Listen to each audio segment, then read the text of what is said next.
Good morning. I'm at the cathedral in Tui. You can see it's a beautiful cathedral behind me. And I just got my credential. You can buy it here for €2. I'm going to start walking. Today I'm walking to Redondela. It is quite a long walk. It's 32 kilometers. But, well, I think it's a good idea to split the walk and walk to Porriño, which is 16 kilometers away, and then from there you can walk another 16 kilometers to Redondela the next day. It didn't take long to walk out of Tui, and now I'm walking on a gravel road through this beautiful and very quiet forest. I'm very lucky with the weather. I'm walking the Camino mid-October, and it's still very hot. A day or two ago it was 33. I think today it will go to 29, so it makes it a little bit more difficult to walk because it gets really hot by midday. But it's a very nice and pleasant surprise because I expected to have more rains and a little bit cooler temperatures. For the first couple of kilometers from Tui, the Camino goes through the fields, and then between 3 and 5 kilometers it goes on a shoulder of a road. It is not a very busy road. There were really few cars, but I still don't like walking on the side of the road. After the short road part, the Camino goes through the beautiful forest.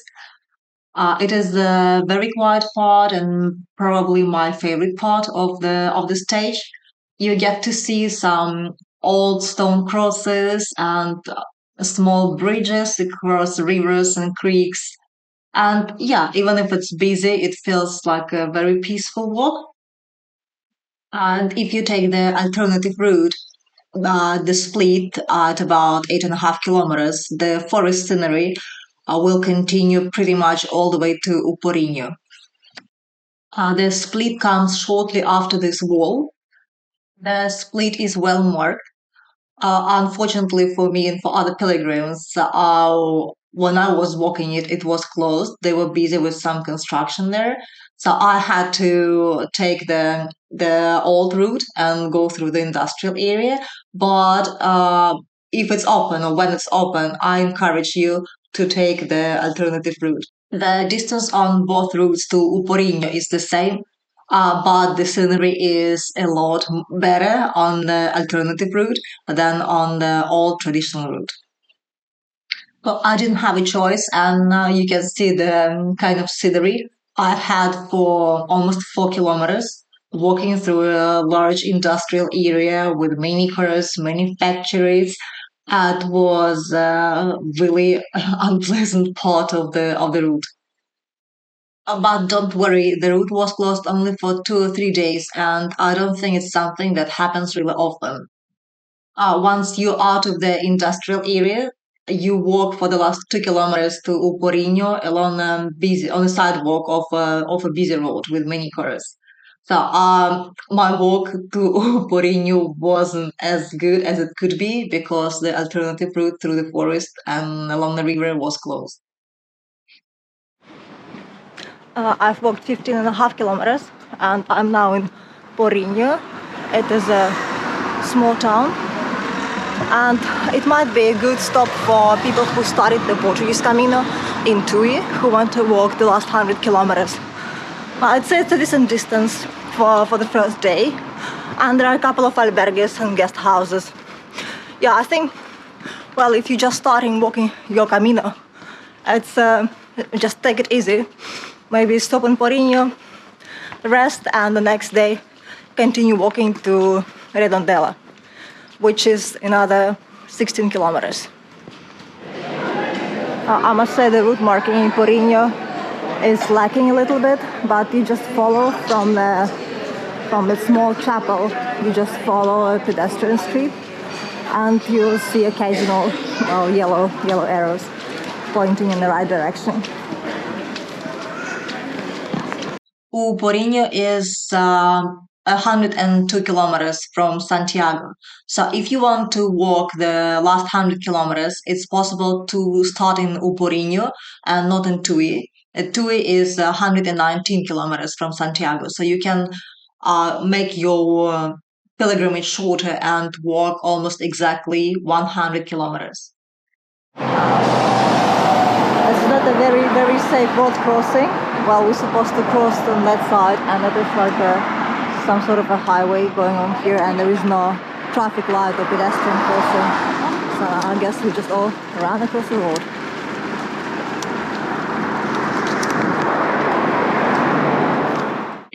About 2 kilometers from Porriño, there is a distance pole marking the last 100 kilometers to Santiago de Compostela. One thing to remember for those who walk the last 100 kilometers on any Camino route is that for the last 100 kilometers, in order to get your Compostela certificate, you have to collect 2 stamps per day. So in your pilgrim's passport. One you can get at your accommodation, your albergue or your hostel. And well, the second one you can get along the way.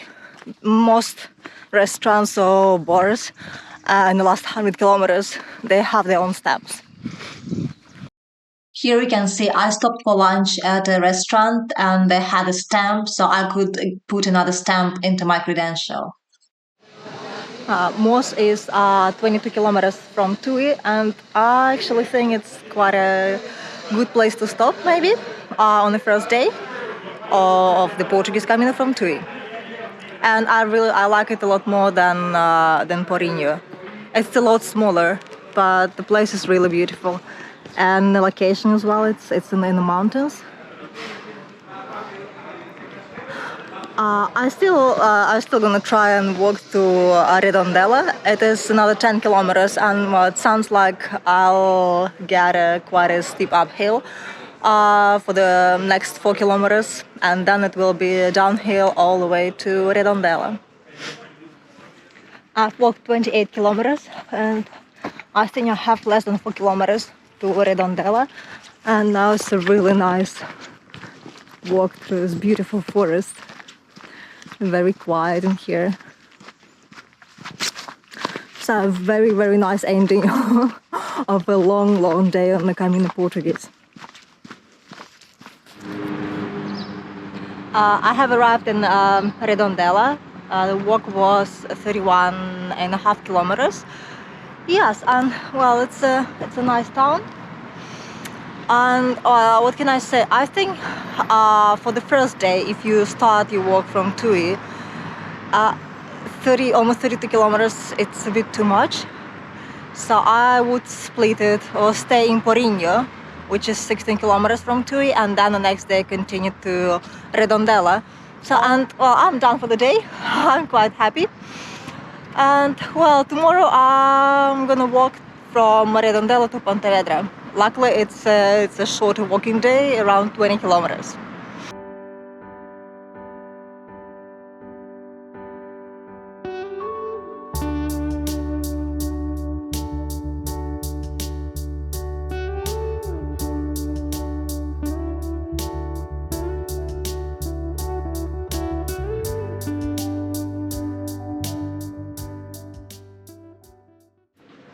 Good morning from the Portuguese Camino. Today I'm walking from Redondela to Pontevedra.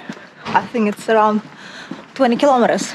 And well, right now I'm walking through the historical center of Redondela, which is really nice.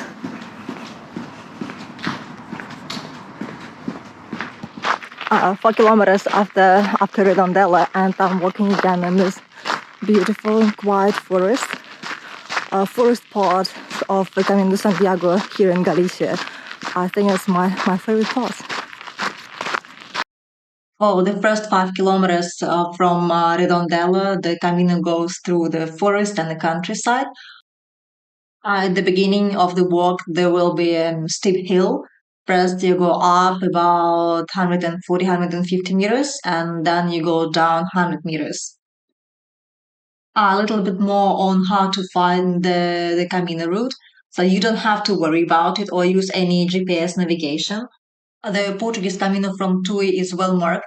You can see yellow arrows painted on the walls, on the rocks, on the ground, and blue tiles with yellow shells and arrows on the walls. as well as distance marking poles. Like this one on the video, they indicate the direction of the route and show the distance left to Santiago de Compostela. Right after the forest, between 5 and 6 kilometers, the Camino continues on a shoulder of a busy road. That is my least favorite part of the Camino. Luckily, the stretch is quite short, it's less than 1 kilometer. And then you start walking through towns and neighborhoods till you get to Ponte Sampaio. The medieval bridge of Ponte Sampaio and the spectacular views from the bridge are the highlights of the stage.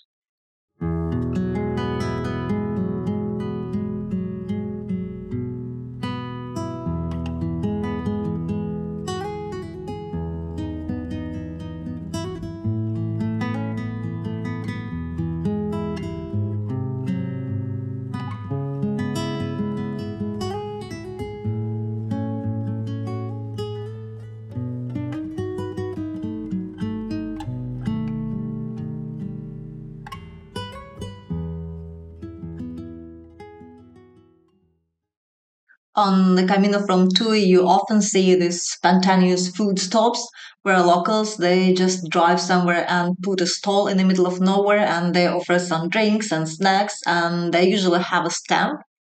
You can stop, have a drink or snack, put a stamp on your credential and continue walking. Sometimes they have prices, sometimes they work for donation. Well, make sure to carry some cash with you. Many pilgrims wonder about how busy the Camino from Tui. Well, Tui is the second most popular starting point of Camino de Santiago after Sarria, which is on the Camino Frances. And well, you will see many pilgrims. I walked the Portuguese Camino from Tui in mid-October, which is not the peak season anymore, and there were really, really many people.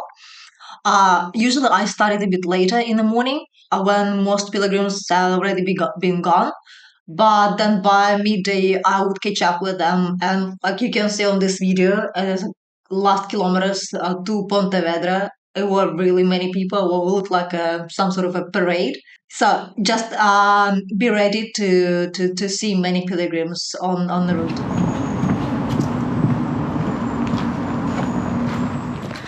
Oh, I'm arriving in Pontevedra. I think I have about 1 more kilometer to go. And well, I must say today's walk I enjoyed a lot more than yesterday. First of all, because it was a lot shorter, only 20 kilometers versus 32, which I had yesterday. And well, there were no industrial areas, no busy roads. It was most of the time through forest and small towns and villages. A really, really beautiful walk.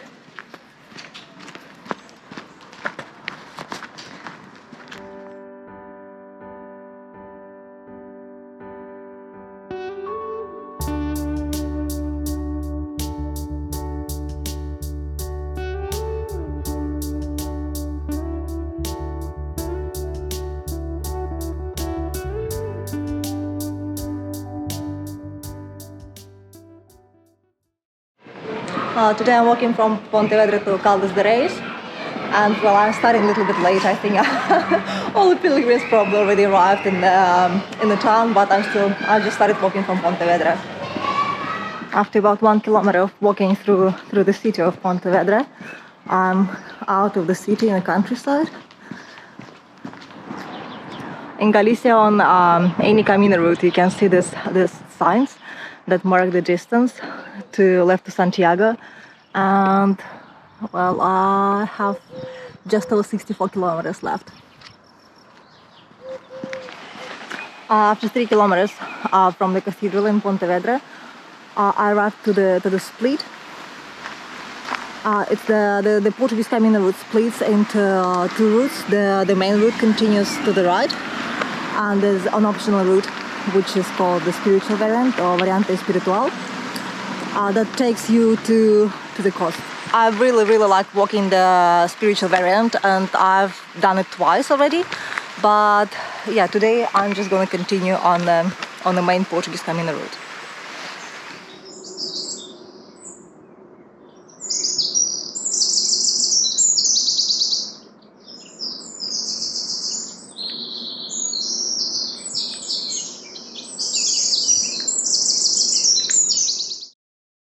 It is a nice and easy walking days without strenuous climbs and distances around 21 kilometers. So just I would recommend stopping for breakfast in Pontevedra somewhere because for the first 9 kilometers there will be no place to stop for snack or for even for coffee. So there will be just the countryside and the forest. The scenery is really nice. Again, well, a lot of walking through fields, through the countryside, and a couple of parts of the route where you walk for 2 or 3 kilometers through the beautiful forest.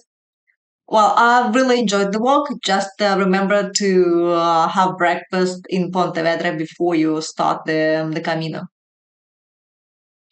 In the second half of the stage, after 9 kilometers, there will be several places to stop for coffee, for lunch, and a couple of private albergues and guest houses. From 9 kilometers to Caldas de Reis, you can find a place to stop, but in the first 9 kilometers, there will be nothing. Finally, after almost 9 kilometers of walking, there's finally a coffee shop here. I think I'm gonna stop and have some rest.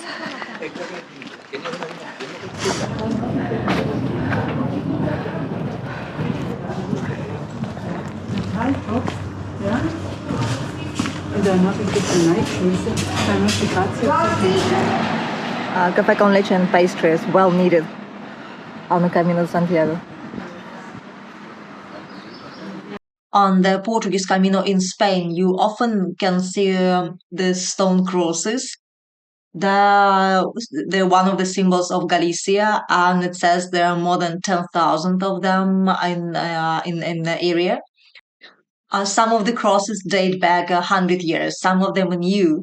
Usually, you can find them at the crossroad near chapels, churches, or cemeteries, and it is believed that they protect pilgrims from evil.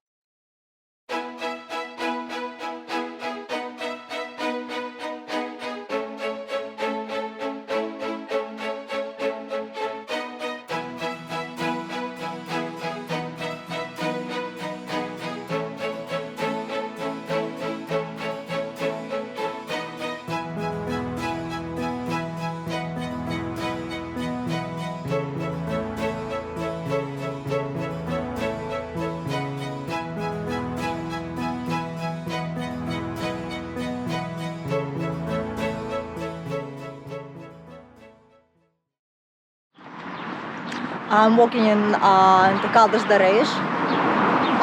Yeah, the walk was quite easy, just about 20 kilometers, around 21 kilometers, and it was relatively flat.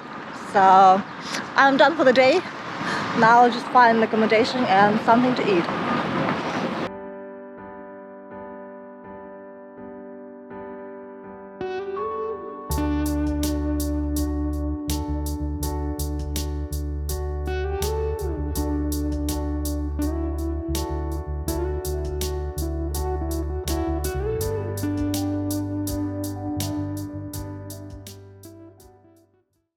Good morning, I'm in Caldas de Reis and I'm about to start my next stage, the pre-last stage from Caldas de Reis to Padrón. It looks like it's gonna be another beautiful day of walking through the Galician forest. The scenery on the pre-last day of the Portuguese Camino is very similar to the previous stages. For the most of the day, you walk through the beautiful forest.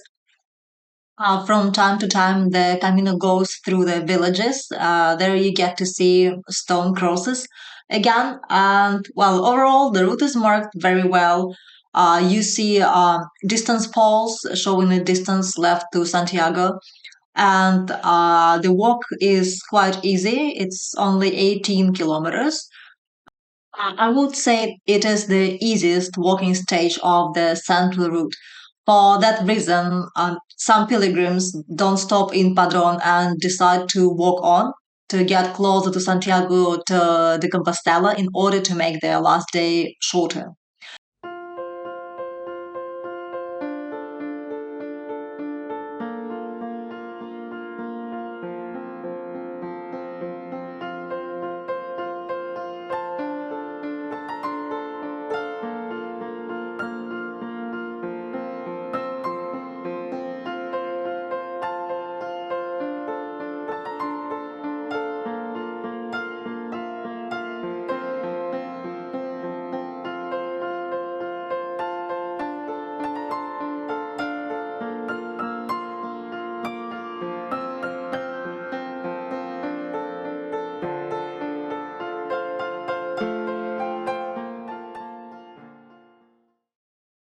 A little bit about the drinking water on the Portuguese Camino. You often can see taps or water fountains along the route. Just always make sure if you drink out of the fountain that it says agua potable, which means drinking water in Spanish. If it doesn't say it, I would rather not risk and not drink out of that fountain or tap. I just arrived in Padrón.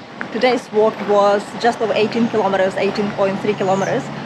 And well, it's quite a short day on the Camino, and I know it's a traditional stage, the pre-last stage, that Caldas de Reis to Padrón, but I know many pilgrims, they prefer to walk on a little bit, maybe 3, 5, or I don't know, 10 kilometers even, just to get closer to Santiago, that the last stage to Santiago is a little bit shorter.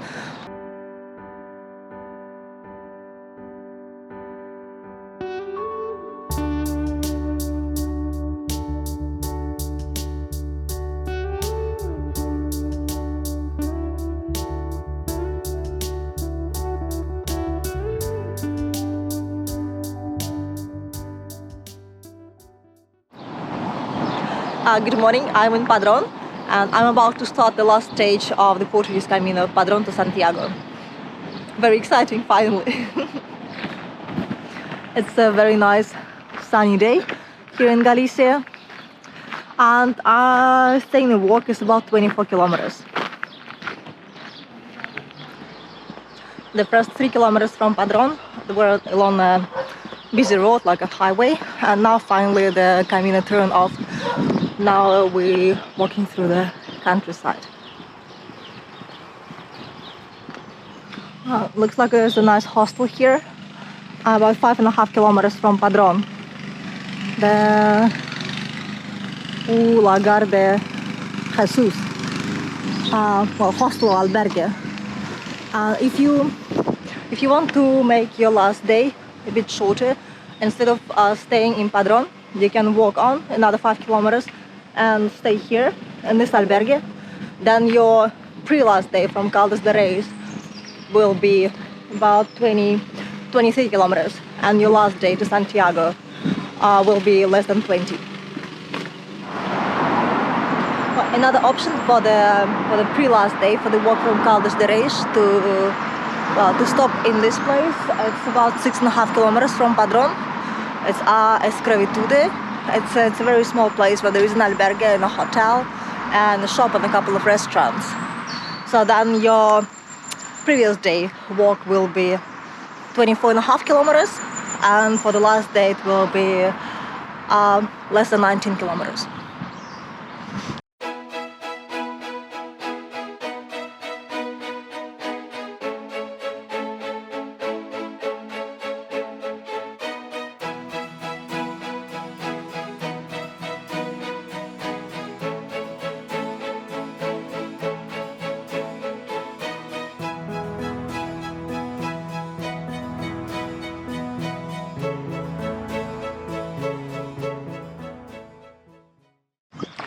I've walked 15 kilometers.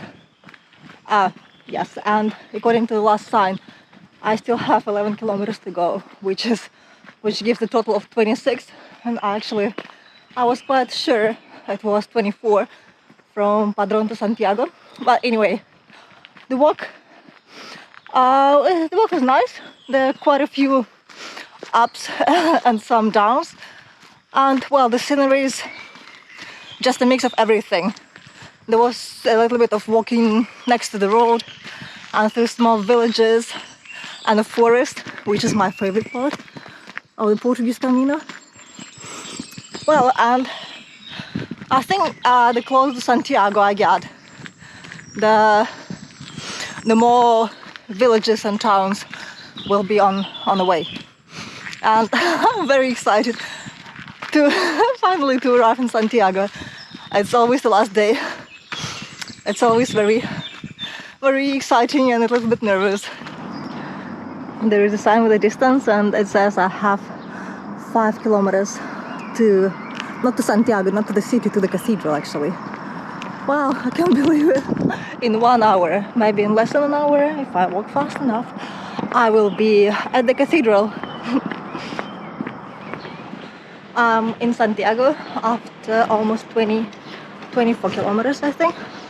And now there are about 2 more kilometers to go to the cathedral through the city.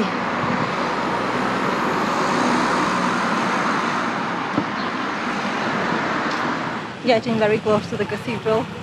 To be honest, I don't even know. I'm just following the crowd, so I hope they're actually all going to the cathedral because I just lost the track and haven't seen a Camino sign anywhere. But I believe we're all heading to the cathedral. I can see the cathedral. Santiago is really busy. It's not even weekend, but there's so many people everywhere. And well, this street in particular that leads to the cathedral has actually really nice tapas bars. I think after taking off my shoes, that's where I'm gonna head. Here is the highlight and the most exciting moment on the Camino, arriving at the Obrador Square.